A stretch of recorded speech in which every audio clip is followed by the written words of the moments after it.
Alhamdulillah, alhamdulillahilladzi nawwara qulubal awliyaihi bi anwaril fifaq wa rafa'a qadra asfiyaihi fil afaq wa tayyaba asraral qasidin bi tibi thanaihi fid dini wa faq wa saqa arbaba mu'allamati min ladidi munajatihi syarab 'adzbal madaq فأقبلوا لطلب مراضئه على أقدام السباق فسبحان من أيقظ الأبرار وحث مطايا شوكهم إلى دار القرار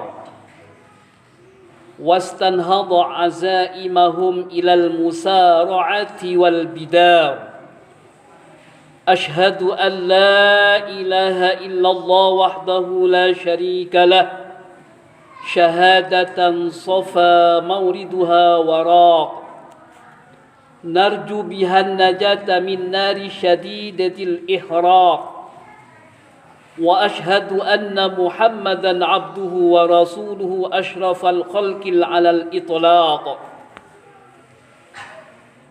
الذي أسري به على البراق حتى جاوز السبع الطباق اللهم صل وسلم على سيدنا محمد وعلى آله وأصحابه البرازة السباق صلاة وسلاما إلى يوم الطلاق أما بعد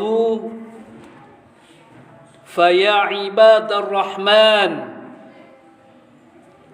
فإني أوصيكم بتقوى الله المنان القائل في كتابه القرآن يا أيها الذين آمنوا اتقوا الله ولتنظر نفس ما قدمت لغد واتقوا الله إن الله خبير بما تعملون. Ma'asyiral muslimin, jamaah Jumat yang dirahmati Allah, alhamdulillahi rabbil alamin. Puji syukur kepada Allah yang telah memberikan kita semua kesempatan bagi kita untuk terus berusaha dan berupaya memperbaiki masa depan kita. Dengan rahmat dan kasih sayangnya, kita masih diberikan kesempatan yang sangat berharga ini untuk merenungkan, merencanakan, mencanangkan, dan bertekad menjadi pribadi yang lebih baik di tahun yang akan datang. Salawat dan salam mari senantiasa kita haturkan kepada junjungan kita, Nabi besar Muhammad sallallahu alaihi wasallam, yang telah menjadi teladan terbaik untuk memperbaiki masa depan umat manusia. Beliau adalah utusan Allah yang diutus sebagai rahmat bagi alam semesta, memberikan petunjuk dan contoh role model dalam segala aspek kehidupan, termasuk dalam usaha memperbaiki masa depan. Semoga kita semua yang hadir ini diakui sebagai umatnya dan mendapatkan syafaatnya kelak di hari kiamat. Amin amin ya rabbal alamin. Ma'asyiral muslimin wa zumratal mu'minin rahimakumullah. Selanjutnya sudah menjadi keharusan bagi khatib untuk memberikan dan mengajak kepada diri kami sendiri, keluarga, dan semua jamaah untuk meningkatkan keimanan dan ketakwaan kita kepada Allah dan mematuhi semua kewajiban dan larangannya. Patuh pada ajaran Islam merupakan cerminan dari hati setiap orang yang beriman. Karena keimanan tidak hanya sebatas dalam hati, namun juga harus tercipta menjadi tindakan nyata yang konkret yang bisa memberikan manfaat kepada diri kita dan kepada orang lain. tahun baru kemarin, tahun Hijriah kemarin, telah Allah menganugerahkan kepada kita beberapa nikmat. Dalam setiap lembaran baru tersebut, kita memiliki peluang untuk melakukan perubahan yang positif, memperbaiki kesalahan dan meraih potensi terbaik di masa yang akan datang. Maka dengan datangnya lembaran dan kesempatan baru ini, kita jadikan momentum untuk benar-benar memperbaiki masa depan dan menutup segala kekurangan pada tahun yang lalu. Untuk memperbaiki masa depan, kiat pertama yang harus kita lakukan adalah dengan cara mengoreksi semua perbuatan dan tindakan yang pernah kita lakukan di masa lalu atau tahun yang lalu, dengan tujuan agar semua kekurangan dan tanggung jawab yang kita sia-siakan bisa diperbaiki, bisa kita sempurnakan di tahun yang baru ini. Pentingnya melakukan koreksi pada masa lalu sebagaimana telah ditegaskan dalam Al-Qur'anul Karim. Ya ayyuhalladzina amanu taqullaha wal tanzur nafsum ma qaddamat liwat wattaqullaha innallaha khabirum bima ta'malun. Yang artinya adalah, wahai orang-orang yang beriman, bertakwalah kepada Allah dan hendaklah setiap orang memperhatikan apa yang telah diperbuatnya untuk hari esok. Dan bertakwalah kepada Allah, sungguh Allah maha teliti terhadap apa yang kalian kerjakan. Quran Surah Al-Hasyr ayat 18. Ayat ini mengajak kita semua untuk senantiasa melakukan introspeksi diri pada apa yang telah kita lakukan, agar kita bisa mengambil manfaat dan keuntungan di masa yang akan datang. Introspeksi diri akan menjadi langkah penting dalam memperbaiki diri dan mengevaluasi apa tindakan dan perbuatan yang kita lakukan kelak mampu membuat tersenyum Rasulullah sallallahu alaihi wasallam. Saya pasca tahun baru Hijriah merenung dan muhasabah diri.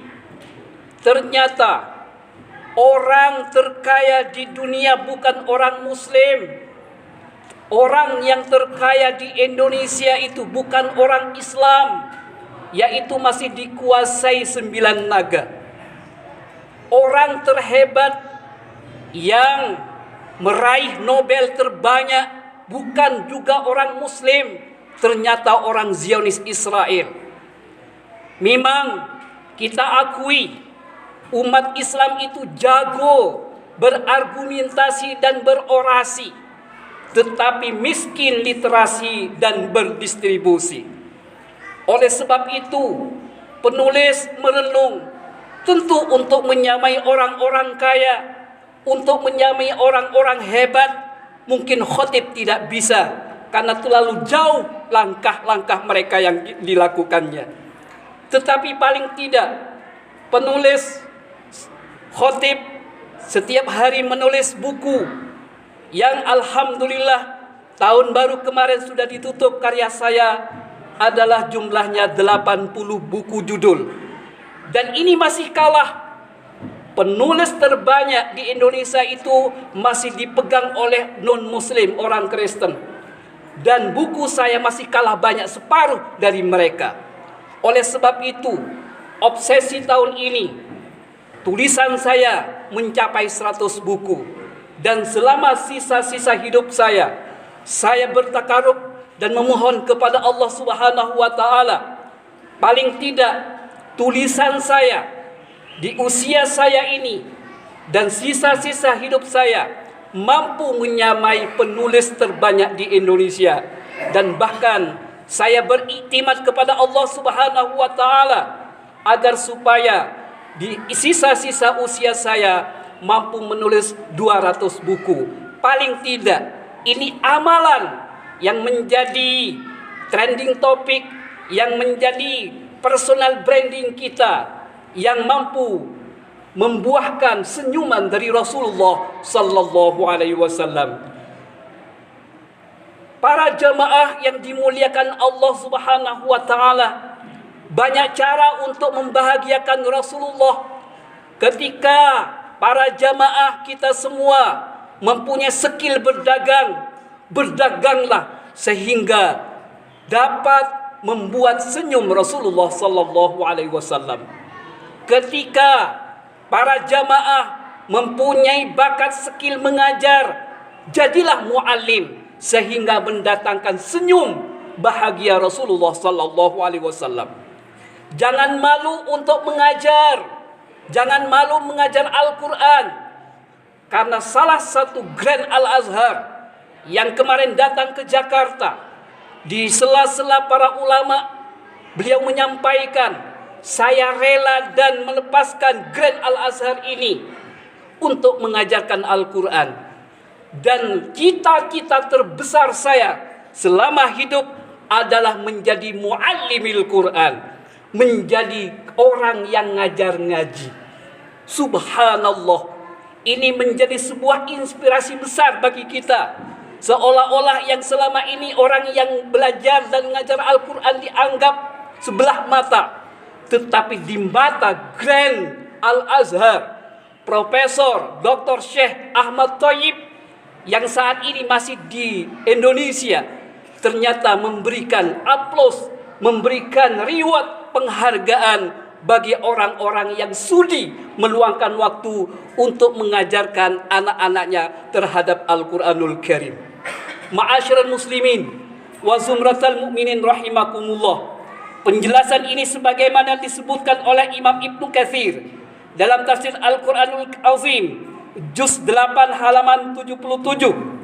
Hasibu anfusakum qabla an tuhasabu. Tafsiruhu, tafsirnya, wanzuru madza dakhartum li anfusikum minal a'malis shalihah li yaumi ma'adikum wa irdikum ala rabbikum. Koreksilah diri kalian sebelum kalian dihisab. Perhatikan apa yang telah kalian simpan untuk diri kalian berupa amal kebaikan untuk dibawa bekal menuju kembali kepada Allah Subhanahu wa taala dan pertanggungjawaban kalian kepada Allah Subhanahu wa taala. Ma'asyiral muslimin wa zumratal mu'minin rahimakumullah. Kiat-kiat berikutnya yang harus kita lakukan untuk memperbaiki masa depan adalah dengan melakukan tindakan konkret yang melakukan perbaikan-perbaikan atas segala kekurangan yang pernah kita lakukan pada tahun sebelumnya. Kiat ini juga menjadi ciri khas pribadi orang-orang yang sukses, yaitu mereka akan terus berusaha melakukan kebaikan demi meraih kenikmatan setelah kematian. Rasulullah sallallahu alaihi wasallam bersabda, "Al-kayyis man dana nafsahu wa amila lima ba'dal maut, wal 'ajiz manittaba'a nafsahu hawaha wa tamanna 'ala Allah." Yang artinya adalah orang sukses adalah mereka yang mengevaluasi dirinya serta beramal untuk kehidupan sesudah kematiannya. Sedangkan orang yang lemah, orang yang bodoh adalah orang yang mengikuti hawa nafsunya serta berangan-angan kepada Allah. Hadis riwayat Al-Baihaqi. Ibnu Ajibah dalam kitab Iqadul Himam Syarah Matul Hikam halaman 36 menjelaskan bahwa hadis ini sudah seharusnya menjadi pengingat bagi setiap orang yang merasa dirinya muslim, dan sehingga semua perbuatan yang dilakukan tidak hanya atas dasar hawa nafsu, namun juga memiliki manfaat untuk dirinya dan setelah kematiannya. Ma'asyiral muslimin wa zumratal mu'minin rahimakumullah. Berikut ini adalah cara terbaik yang bisa kita lakukan dalam menyongsong datangnya tahun baru kemarin. Langkah pertama yang harus kita lakukan adalah dengan cara mengoreksi semua perbuatan yang telah kita lakukan di masa lalu. Kiat berikutnya adalah dengan cara mengevaluasi apa yang telah kita perbuat, kemudian kita perbaiki semua yang kurang, dan semakin istiqomah dalam meningkatkan perbuatan yang sudah baik dan benar.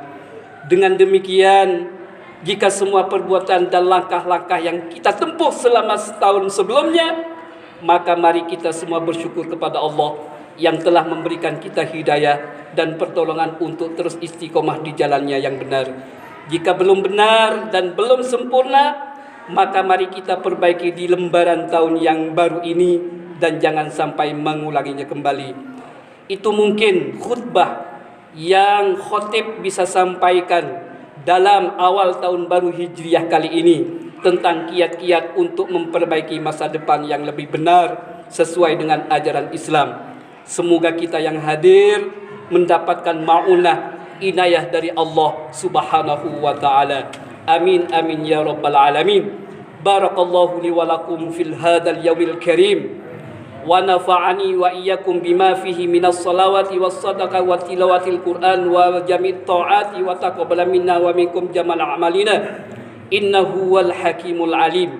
Aqulu qawli hadza wa astaghfirullaha li wa lakum fa astaghfiruhu innahu wal ghafurur rahim. Allahumma salli ala Muhammad. Allahumma salli ala sayyidina wa habibina